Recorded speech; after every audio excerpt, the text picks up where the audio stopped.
Welcome to The Last Breakfast. Please enjoy the video. In this video, I will show how to unlock BMW M3 GTR in NFS Heat. First, reach rep level 75 and focus on high payout events to earn reputation quickly. Next, clear the Goliath event and any related story missions that reveal the blueprint. Finally, gather parts, cash, and tune your car to complete the build so you can drive the BMW M3 GTR confidently on both street and track. Start by farming heat and rep through speed traps, illicit trade runs, and heat races to build momentum.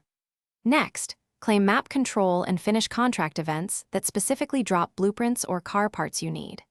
Spend money on parts that boost torque and handling before top speed so the BMW M3 GTR feels planted, while you learn its limits and manage police heat during runs. Once you have the blueprint and parts, assemble the BMW M3 GTR in the garage and confirm completion. Tweak the gearing, suspension, and downforce to find a balanced setup that favors acceleration without sacrificing corner stability.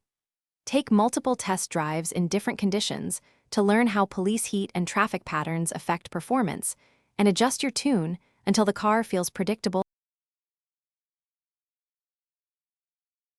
Thanks for watching. If this was helpful, leave a like and consider subscribing. See you next time.